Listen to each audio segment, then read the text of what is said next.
เบิ่งดูฟิว Hello what's up bro สวยเมฆ มาไผ่จะมาวัดแขนขวดมาไผ่เท่า โอ้มีคนผูกแขนให้อีก โอ้ต้องเอียงหน้าเห็นหน้าเอียงนี่ ถ่ายซื้อ ถ่ายวิวอ๋อถ่ายวิวนะ ถ่ายวิว ปกติไม่ได้เข้ามาถ่ายได้ สบายดีเด้อทุกคนสบายดีจากนครหลวงวิจันทร์เนาะมื้อนี้มามัดแขนฟิวเนาะเบบี้ฟิวลูกเลโซเนาะทุกคนเนาะตอนนี้กำลังถ่ายน้องมาอยู่เนาะตาเจ้แป้งกำลังมาบรรยากาศกันวุ่นๆเยี่ยมนิ้วกระปอกหมกไม้เมนูมื้อนี้ก็น่าจะมีข้าวปุ้นเนาะทุกคนข้าวปุ้นแล้วก็อันนี้ยำสลัดแค่ตะลุกหอมไหมนิ้วออกมาซีมึงดูจัดมือเอาซะเนาะจัดนี่จัดอ่ะแล้วหอมได้ล่ะบ้าบ้างเอาแบบจิตปาดน้ำปาดนี่แซ่บมันอยู่นี่อยู่กลาง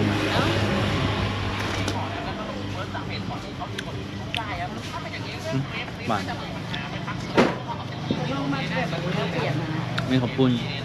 แล้วจะอย่างเงี้ยเราหรือเปล่าถามมาแค่ร้านเนาะแจ็คสารวันกับน้องแซ่ โม้ยเขาแปลกก็เค็มเหมือนโม้ย เข็มงั้นมือจะเป็น วันนี้บอกกินกรีนทีเนาะแต่ว่าตาเจมาเนี่ยน่าจะกินแล้วอาหารในคนกับปุ้นแล้วก็ลาบนะน้ำสลัดแต่ว่าให้กับเจ้ามัดแขนก่อนเนาะเดี๋ยวทีมงานพวกเขาจึงเข้าไปมัดตามหลังนะ โอ้มาจอบมาเนาะส่องยูทูบส่อง เอา อะไรวะเนี่ย แหวลงนี้ ถ้าจอบตลอดเว้ยโอ้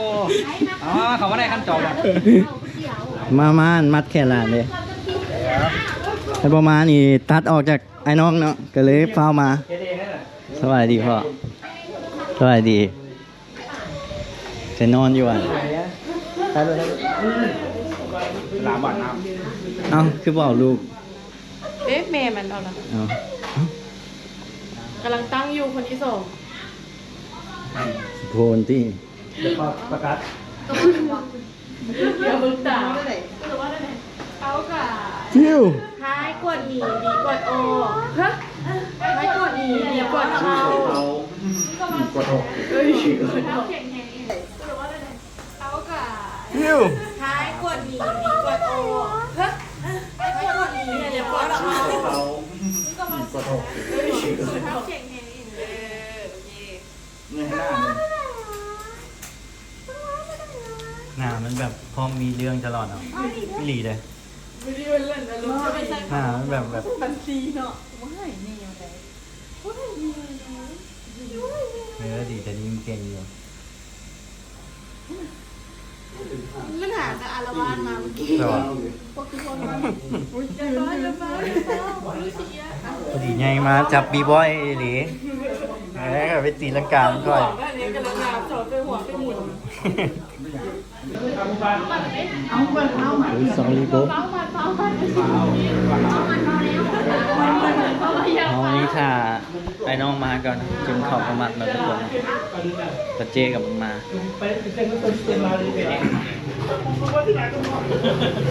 วันนี้แบบมัดแขนออกกำนะทุกคนเพราะว่าออกมาโดนแล้วยังหากับมีเวลาได้มัดเต็ม เอายัดทับมันแม่เอาดอกไม้ มีหมกม่วงอีกเนาะหมกไม้ส่วนเขากระถ่ายน้องเขากันคนเสียมาแล้ววะ มันแข่งแล้วอ่ะ นะยังขาดโดนเลย ฮะ เอาไปพร้อมกันแถวกันยังโมมาแถวไปหาไอ้ตุ้ยเกี่ยมไปสัมภาษณ์วีซ่าเห็นว่าสัมภาษณ์มือไหนสับแบงค์มาไอ้ที่มาว่ะอ๋อเจสซี่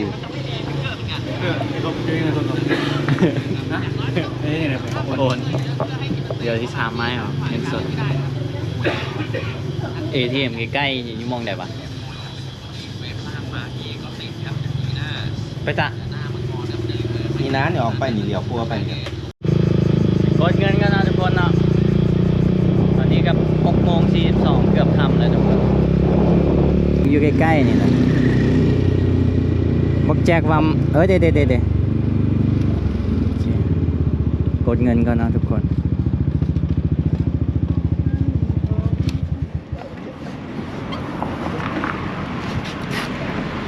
นี่ขี่รถจักรมานะมาแต่ทาราดเลยกับมาแวะเลย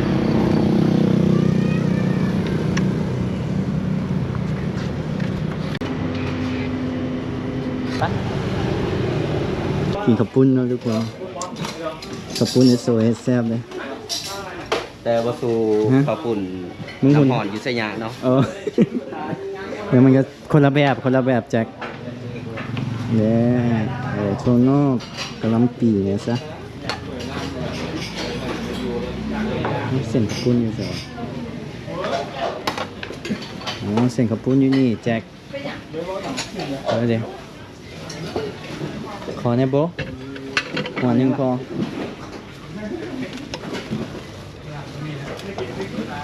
หัวเดียวพอ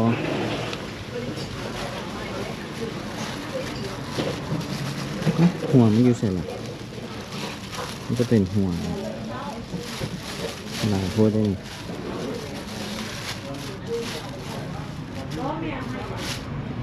กินโบราณนะทุกคนยังบ่หิวข้าวเลยครึ่งหัวซะ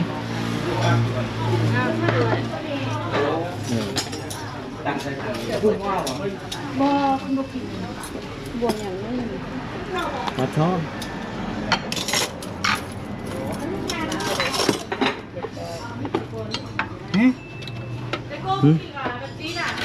กิน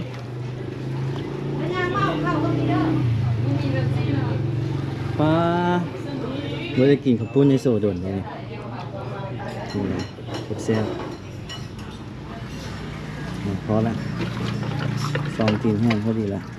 ไม่เอาเลือดนะโอเค thank you ครับทูเลยวะพากันกินแล้วครับ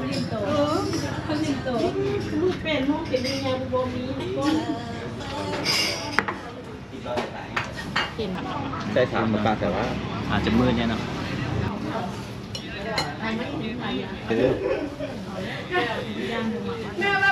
มือตีนไปเปื่อยหรือเปล่า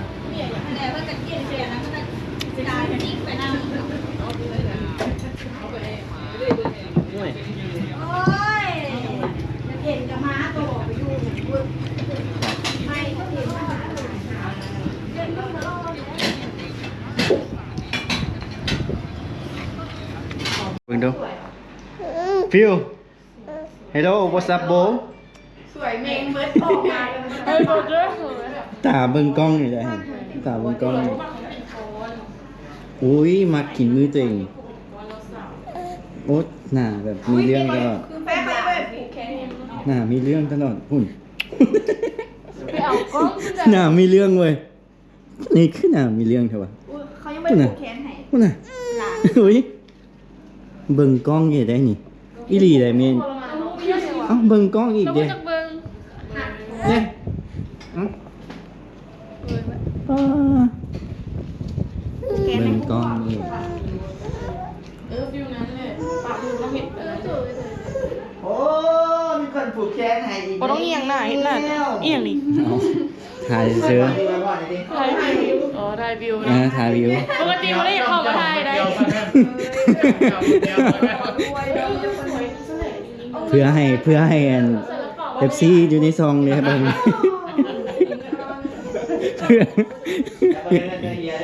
ซ้ำนี่กับพอแบบมีแหงเดียวมาตางแอร์เนาะทุกคนเนาะ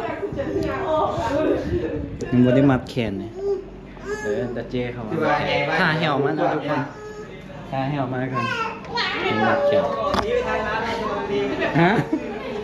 ถ่ายกล้องเกือบเซ่อๆ แบบบนดีเลยมันจะสั่งวันนี้ไว้ให้ แต่มึงดูกงเกิมจะเจมาเลยดิจะเจมา เอาผูกแขนหลานสิ นี่เขาล่วงหน้าเลยกินเขาล่วงหน้าเลยเพิ่งเราไปถ่ายร้านนึงพี่ปิดกล้องเพื่อนแล้ว ผูกแขนเด้อผูกแขนเด้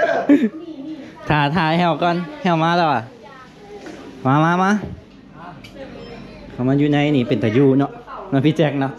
สมองพี่แจ็คอยู่วันไหน นอนด้วยข้างนอก เออ แม่มันเย็น เย็นเด้ ศพมันจังไดเนี่ย โอ้เป็นตานั่งวะเป็นตามานั่งเนาะวันมีแอร์ โรคจิตเนี่ย ฮะ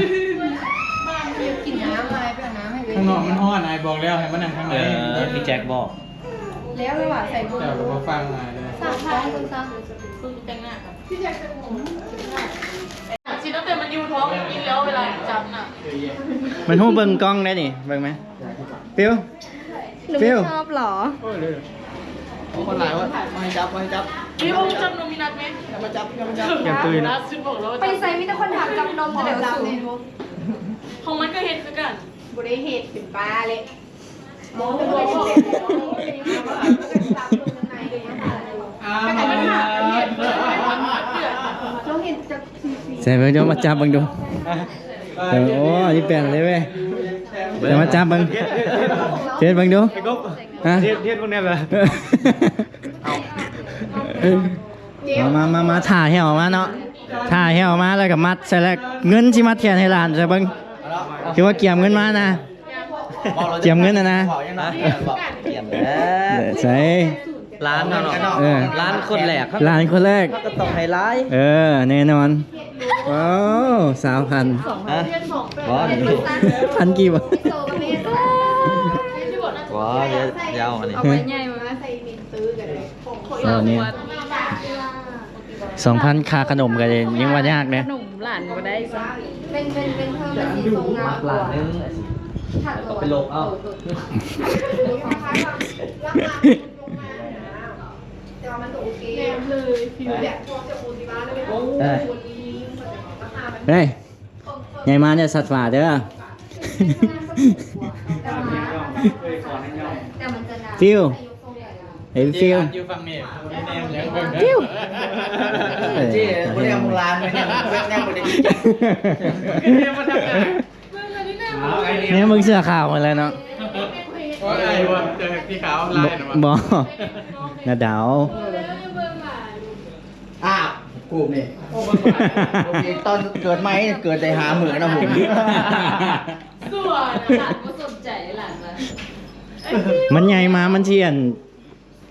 มาเบิ้งใหญ่ข่อยใหญ่เด้อข่อยจะเอาเจ้าคืน แพ้กัน อ้าวกูบริกรถ่ายทาง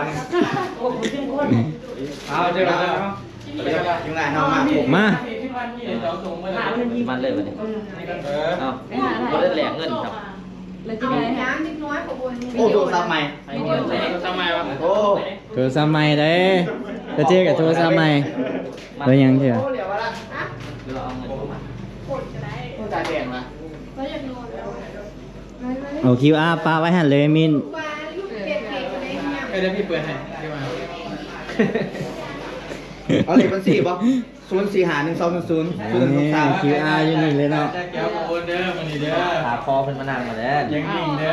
โอนโอนโอน ได้ส่ง อ้าวโทรศัพท์เลย โอนเลยโอนเลย โอนก่อน โอนเลย บอกกูเห็นคิดปากกูเป็นตลาดไปเสา ต่อกัน ไอ้ถ้าเป็นตลาด วิ่งย่อเพื่อนเขา เขาเปรียบเสร็จ หาแม่โจบอกกูไปหาแม่ในตลาดยางเลาะหาแม่เจ้ย แหงเด้อยาวๆยาว นั่งเลย ๆให้มาเดี๋ยวพี่ฟอนให้ย่องเลยนะ เนาะผูกแขนเด้อไปเห็นตัวนี้กับผูกแขนออนไลน์เด้อเนาะ ท่านมาแล้วเดี๋ยว อ๋อ ฟิวจิลุกนั่งแล้วตอนนี้นะฟิวไม่สนแล้วนั่งจัง ข้างอย่าคือบักเหี่ยวนายคือพี่แจ็คเนาะผมเพื่อนเจ้เพื่อนเจ้เนาะโอ้ว่าลูกเป็นลูกผสมเบิ้งน้ำเนี่ยเบิ้งน้ำใหญ่นี่คือเอาป่องบอส คันซันเด้อ คือไอตูอ้าว เอาใจลงคลิปเลย โอ้ จิลุกยังเดี่ยวไปมันไหมอ้าว เอาไม่มัดไปไหม ไปสิว่าได้โซ่ไหมคอแล้วโซ่ดิ ถ่ายโซไหมถ่ายพ่อไหม เด็กเอาดิ ไอ้อยู่น่ะ ไปเรียกคนให้เจ้าเด็กเป็นหมอเรียกคนให้เราวันนี้ เออ วันนี้เลยมาหมัดขวัญเก็ตเจ้าเอาจากหมอกับหมัดขวัญเลย เออแม่เนี่ยเอาพอดีมัดเอาพ่อน้ ไทยนะ ำพอดีมัดเอาพ่อน้ ไทยนะ ำฮะ ไทยก็ไทย โอ้ถ่ายไม้ดีกว่า โอ้ย โอ้ตาเจ๊กับ แม่นวะผมตัวพี่ เอ้า ยังเลี้ยงมึงยังโบเคยเห็นเบียร์ อยากลูกเลยลูก นั่งเลย ลูกนั่งมาไฟจะมาวัดแขนข่อยมาหนอเลย ไข่เท่า โอ้ปกติเลยเนาะ ไข่เท่ากับงูมัดกัน โอ้อย่าว่าสิได้ไอ้กับมัดก่อนเลยไป เขา ฟังเบียดไว้พ่อเนาะเป็นยังไง ใหญ่มากให้แดบใจ ดับใจ ห้องน้อยเรียนเก่ง เย้าดีเย้า โอ้ยบ่ต้องแปลบ่เบียร์เลยอย่างเดียว คงดี เดี๋ยวเดาดีเฮ็ด ดีไซน์ก็ได้ ดีเจยเก็มเตียนเหี่ยว ไปลินไปไซส์กันหลายๆ เรียกกล้วยสล็อต ไปดินสล็อต ไปดินสล็อต ไปแล้ว ใหญ่มาก สล็อต ใหญ่มากใหญ่มากใหญ่มาก ตีนะเบาแบงก็เบา ตีบอลเลย เฮ้ยมาตีบอ มันอมเลย โอ้เป็นยังไงเนาะ เนี่ยมาเถียงไม่เถียงพ่อแม่เลย เฮ้ยมาเถียงพอเด้อ โอ้เด้อรถชื่อใหม่เด้อป่าเอาไปแต่งเด้อเด้อ เอาใหญ่มากแบบเป็นตุ่มใบครับเบาแบงเนาะอย่าลืมรถแบงอาจจะดังไงนอนเตียงเอาบาดครับต้องมอตะจีแล้ว แฮมเบอร์ป่าคุณไปครับ อ๋อปลาให้กันจะดินขี้เดียวให้กันวิดีโอวิดีโอแล้ว จะได้เอารถ เอามาเป็นใครกันเลย เอาเคเดพีเนาะโอ้เคเดพีใช่แนวเนี่ยโอ้แสนหาเนาะมันแขนโอ้200,000 เอ้าที่ลอยเนาะที่รู้ว่าเท่ากัน ได้ 5ใบได้เนี่ย หาไว้ ให้ร้านเลือกเด้อเบาไปใด เนาะ แคนาดาไปไปลอยเขาจะบอกเนาะ ก็ผิดไปสินะก็คือตุกเด้อเรือมี ใช่ เด้ คน อ มามันเห็นคนให้คนอยู่เด้อ โอ้ตีลังกาเลยตีลังกาเลย ไม่มาอย่าสัตว์ป่าคือบอเด้อ อย่าป้าตัวป้ากดเนาะเรียนสัตว์เด้ออย่าไปทายฝรั่งหรอกปรากฏฝรั่งเลยเท่านั้น ก็แล้วเลย ได้มาตีลังกาเนาะ พอกบ อ่ะ เอาแต่เจ๊เอาแต่เจ๊ เอาตาเจ๊ตาเจ๊ โอ้ตะเจี๊ยบ ไว้พวดแต่เจ๊ไว้พวด เอาแต่คุณปูไว้พ่อหน่อยบอกอันนี้ให้ บ่ชื่อมันจึกหลานเพื่อน ให้ลูกจะใส่อีกไหมเจ้าจะใส่เลยโอเคครับเอาไว้ได้รู้เรื่องยุคลูกแง่มากเงินอาจจะเผื่อคนร้ายกว่านี้ที่ก็อาจจะเปลี่ยนไปใส่แล้วเรื่องนี้เนาะเรื่องนี้เนาะโอเคโอ้คนร้ายบอกด้วยผมพูดมันเลย ไอ้กดดีก็เข้า ให้คนดีให้คนดี หนี เดี๋ยวให้คนหนี ดีก็เข้า อย่าว่าดีแต่ว่าไฮวันนี้มันก็ขอ ให้คนหนีโอ้ยบอกได้เลยโอเค เจ๊บอกก่อนเพื่อน มา เย็นเย็น ไงเนี่ยเดี๋ยวบอกส่งไปเป็นโปรดิวเซอร์ดังแข่งกันดีเอา ไงเราไปเป็นโปรดิวเซอร์เด้อ ข่าวเด้อรอไงมา มึงชิม แล้วก็ ฮัดแค้นร้านแหละปังนี่ บอกฮัทแล้วก็เดี๋ยวสอนให้ย่องไป ยังไงก็ ชุด300,000ชุด400,000มั้ย เขาแค้นกันเลี้ยวบึงแค้นร้านดิ เบิ่งอยู่นี่ ซ้อนสูตรเสีย300,000แต่เจ๊ซ้อนสูตร300,000แบ่งสูตร400,000เนาะ เอาขึ้นมาถ่ายร้านกบไปถ่ายแต่ทางหลังโอ้มึงเนี่ย ถ่ายไม้ซื่อๆโอ้ย กล่องเคดีพี แล้วก็ได้ กล่องเคดีพีเนี่ยเขาให้ตลอด เมื่อกี้เนี่ยเอามัดมาดื้อเอาเหลี่ยวแล้ว ให้ร้านเลือกเด้อเบาไปใด จะหวานเนาะ เอาฟิว มัดร้านมันคือเนี่ยเป็นแนวแขนร้านเนี่ยโอ้โหแล้วมัดมาดื้อ โอ้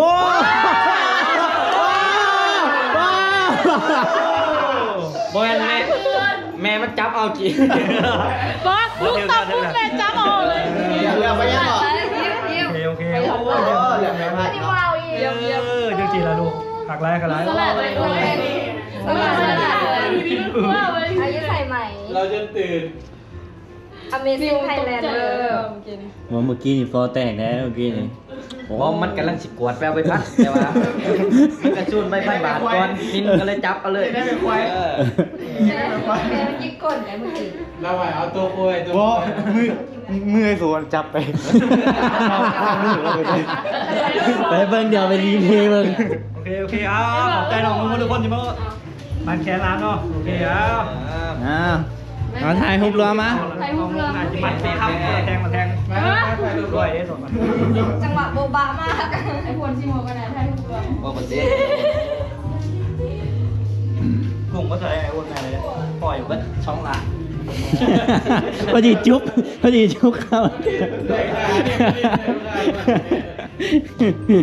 ีข้ามัดแขนลานเนาะ แกะ มา มาถ่ายผมเร็ว ถ่ายรูปรวม มาถ่ายผมเร็วกัน มา ก็บอกเกี่ยว บ่เกี่ยว ให้ไปถ่ายท่านยังไงขึ้นเมื่อกี้ คิมเมื่อกี้นี่มาแถวถ่ายเขาให้กับถ่ายมาถ่ายโฮมมาถ่ายโฮมนี่นะ ชนไหน ส่วนไม้นะ มันนั่งนี่ดึก เอาไว้เอื้อนไม้ถ่ายรูป มาถ่ายเขามันแล้วไป ขวบนะแล้วด้วย ตายแล้วเอามาหน่อยมายืนข้างขามานี่ด้วยบอกกันแล้วขายไป แล้วด้วยนะก็จะโง่แน่ว่าไง เราคือรวย เป็นอย่างเดียวโง่เดี๋ยวพาไปเรียนพิเศษ เดี๋ยวให้เราถ่ายให้เดี๋ยว ให้แล้วถ่ายไปเลยนะ เล่ากับดังโพน เอาให้แบบคนมันอยู่ลำลุมเด้อเด้อ พี่แจ็ค มันกันอยู่บ่ล่ะ เอาก็แม่ บ่ต้องนั่งถ่ายเหรอ แนมกล่องเนื้อตะเกียงแนมกล่องเนื้อ โอเคแนวกล่องเด้อ คือเบิกกล่องไงลูก ไอ้ผมเนี่ย โดนยังไม่ได้แต่ตาย ทุกคนต่างหน้าต่างตาเด้อทุกคนเด้อแจ็คต่างหน้ากองเด้อกองเด้อทุกคนไอ้กุ๊บเรียกมาเป็นสาวนะเอาไว้ เดี๋ยวเป็นตา เจนแนมกล่องนี้โอ้ยเขาต้องเขินป่ะแม่ไม่เขิน ยันดับเบิลเบิ้ลหลับใจ เขานั่งตามโพดเนาะแล้วนั่งตามโพดวะ เขินป่ะแม่ไม่เขิน เหงื่อแตกเลยโอ้ยพี่ลึกเลยฮะ เรื่องมาเป็นตามา เจ๊เขาเรื่องมาเป็นตามา ปกติใส่แว่นตาดำเลยใส่แว่นตาดำ ทำไมแบงค์ยืนกูอยากต้มกูอยากเข่าแบบอ่อนๆไป เรียนตรงมาเลย โอ้มา แล้วโพนหลังเพื่อนเดี๋ยว ชิวเนี่ยวันนี้ ตายแล้วแหวเลย โอ้ย แล้วเจ๊ยังไม่เลยเขิน น่าหายเลยมั้ย ก็ถ้าเจยังไม่หายเขินเลยเนี่ยแต่เจยังมาเลยเขินเลยเนี่ย บอก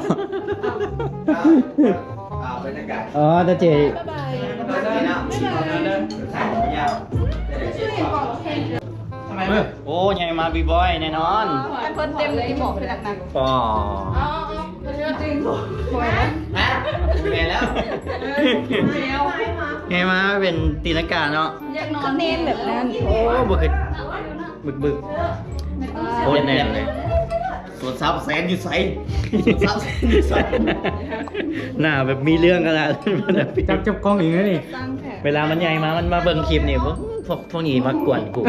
ไอ้กดอะไร กู นี่ จะเฮ็ดคืนกูเท่ามาก่อนลองจับบ้างฟิลจับแบบเซลฟี่แบบ มีอันนั้นยังว่ามีเบาเมื่อพอก อ่ะเลี้ยงกล่องเลยนะ มาเบิ่งกล้องเนี่ยเดี๋ยวมาเบิ่งกล้องเนี่ย เอ้า ฟิล ไปอุ้มนะฮะไปจะอุ้มป๊อปอุ้มมัน อุ้มแล้วอุ้มแล้ว เอาอุ้มมันให้แม่มัน อ๋อ กูจะแก่ชื่อพี่อุ้มเลย นี่เอาส้มไว้ว่ะเจวี่ กูมีไห่เลย เจวี่อยู่ส่วนเบบี้ได้ไหม เป็นหน้านี่แบบอิ่มว่ะ ไปเล่นหนัง โอ้ย ไม่ไปเนี่ย ไปนอน ไปนอนบ๊ายบาย เอาเวลานอนนะเนาะ โอ้ตาเจ๋ไว้อะเนาะเสื้อขาวเด้ตาเจ๋เอาไหม เลยพี่น้อง พี่น้องว่ะสมองคือหากันเหตุ น้องไม้ปีหนึ่ง อย่าเป็นพี่น้องกับกู ฮัลโหล เรียกเป็นโน่น พี่น้อง อ๋อพี่น้องว่ะ ก็มันก็ไปมือเยอะดอกก่อนน้อยไปก็ชอบ บ่ไม่เคยเห็น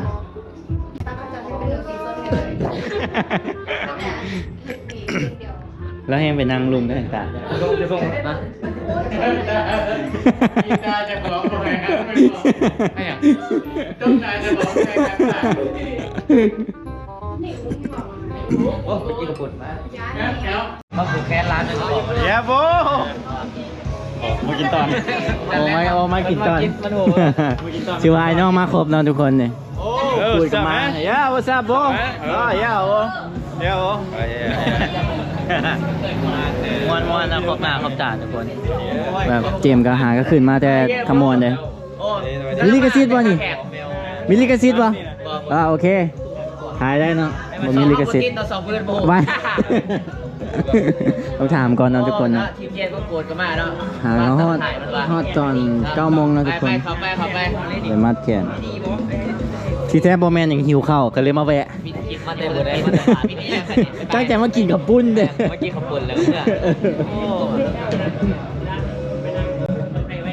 เห็นครบหน้าครบตาเลยคือว่าเมือนซืนเนาะ ร้านนอนหกพอมันก็ได้ ตั้งใจมากินกับปุ้นเลยมานี่ตั้งใจมากินกับปุ้นเลยได้กินหลายได้ขี่แตกเลยเอ้าใส่สูพันนัวเลยขี่แตกจะเจ๊กันยังขี่แตกมาก็กินกับปุ้นเจ็บกี่วะ ขี้แตก ให้บอกขี่แตกไอ้ก็ขี่แตกเมื่อกี้เข้า2 เทื่อฮะ